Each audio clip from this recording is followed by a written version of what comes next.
Hello sa inyong lahat! Narito na naman si Mami Essie para mag-share na naman sa inyo ng isang masarap na recipe. Ngayon po ay magluluto tayo ng bopis.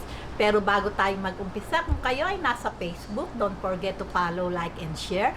At kung nasa YouTube naman po, wag lang kalimutang mag-subscribe at pindutin ang bell button para lagi kayong updated sa ating mga bagong video.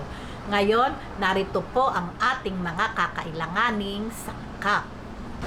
Heto po yung ating gagamiting pang-bopis. Ito po ay nabibili lang sa palengke. Isang bit-bit po ito kung bibili natin. Basta sabihin nyo lang po yung pang-bopis. Meron din po namang nabibili nito sa palengke na gayat-gayat na po. Pero syempre po ako ang gumawa. Hinugasan ko lang po ng malinis, lalo yung baga. Pinakuluan sa tubig at asin at dahon ng laurel hanggang sa lumambot. Pagka malambot na, ginayat ko lang po ito ng maliliit na slice. Ayan, ito po yung baga. Ito naman po yung tangkay na kasama ang lapay.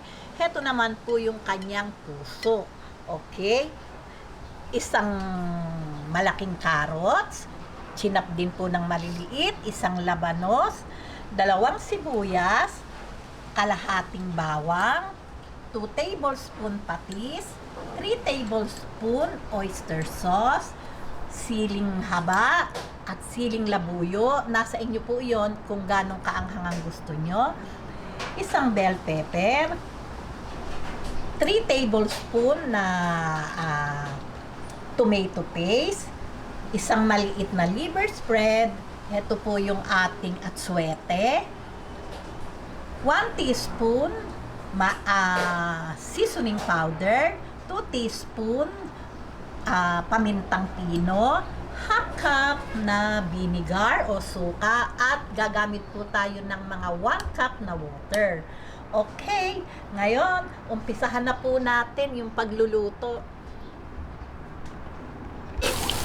Okay, lagay natin ang bawang.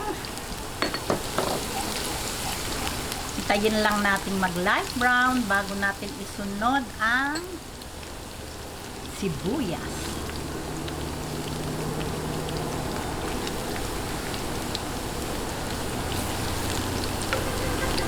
Sunod natin ang sibuyas.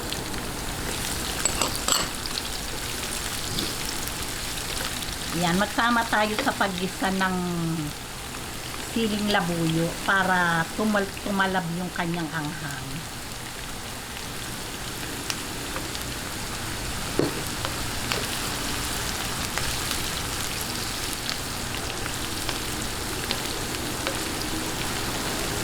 Konting bell pepper.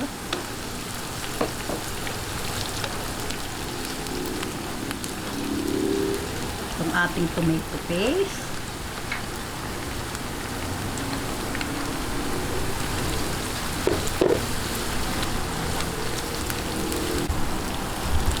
Okay, lagay na natin itong ating ginayat-gayat. Sabay-sabay na po ito at akin naman po itong pinalambutan.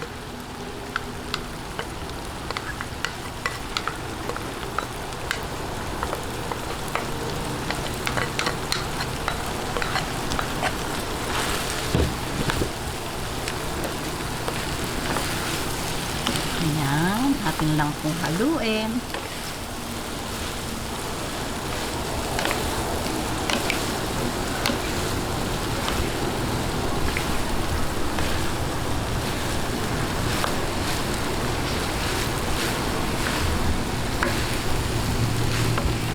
Lagay po natin ng patis.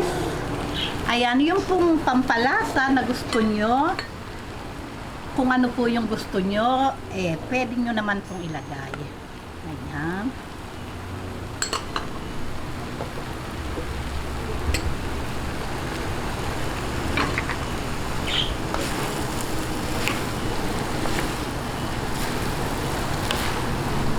Ayan.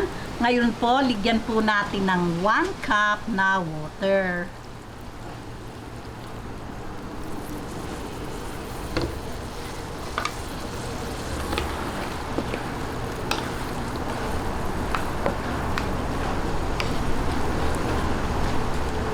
Ayan, lagay natin ang atsuete.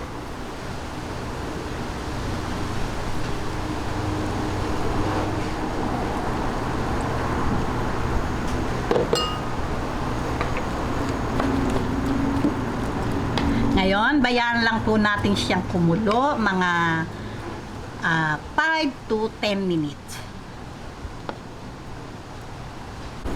Okay, ngayon, lagay na po natin tong ating oyster sauce.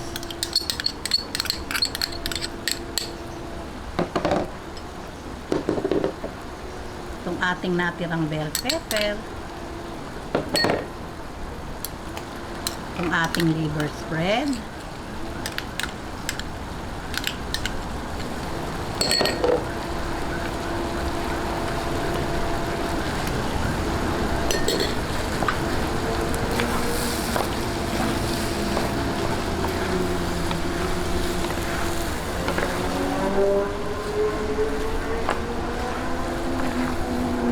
Ayan, atin lang pong i-mix.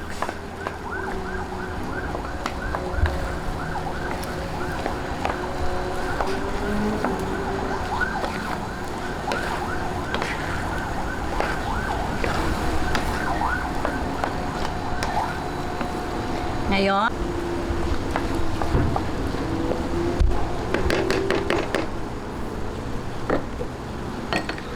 lagay na po natin tong ating suka. Yan, pagka po nilagay natin yung suka, syempre po wag nating hahaluin. Bayaan lang po nating makuluan to yung para maluto yung suka ng mga 3 to 5 minutes.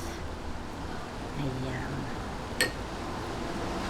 Ngayon, after 5 minutes, luto na po yung ating suka.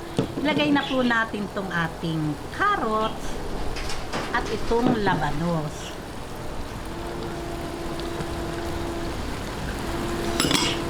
Ayan.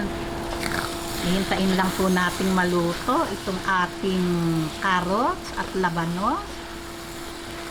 Siguro 3 to 5 minutes ay okay na po ito.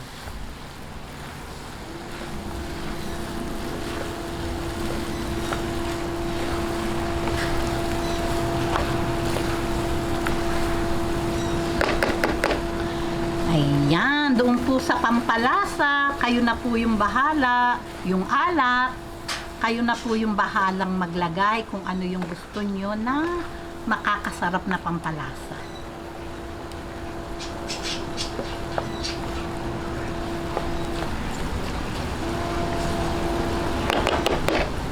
Ayan, after 5 minutes, okay na po yung ating carrots at labanos. Ayan, nakita nyo naman at talaga naman pong kumati na din yung kanyang sauce at talagang medyo nagmamantika na. Okay na po ito at talaga namang ito po ay masarap na ulam, pwede din pong pulutan, o di po ba?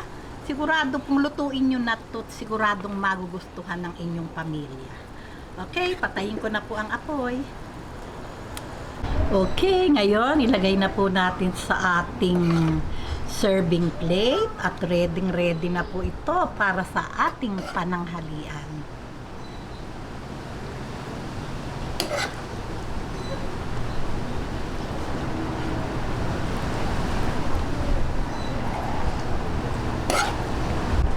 Ayan, heto na po ang talaga namang napakasarap at katakam-takam na bopis. Amoy pa lang po talagang gaganahan na kayong kumain. Pwedeng ulam at pwedeng pulutan. Wala pong problema. Okay, gawin nyo na po ito at siguradong magugustuhan ng inyong pamilya. O paano po?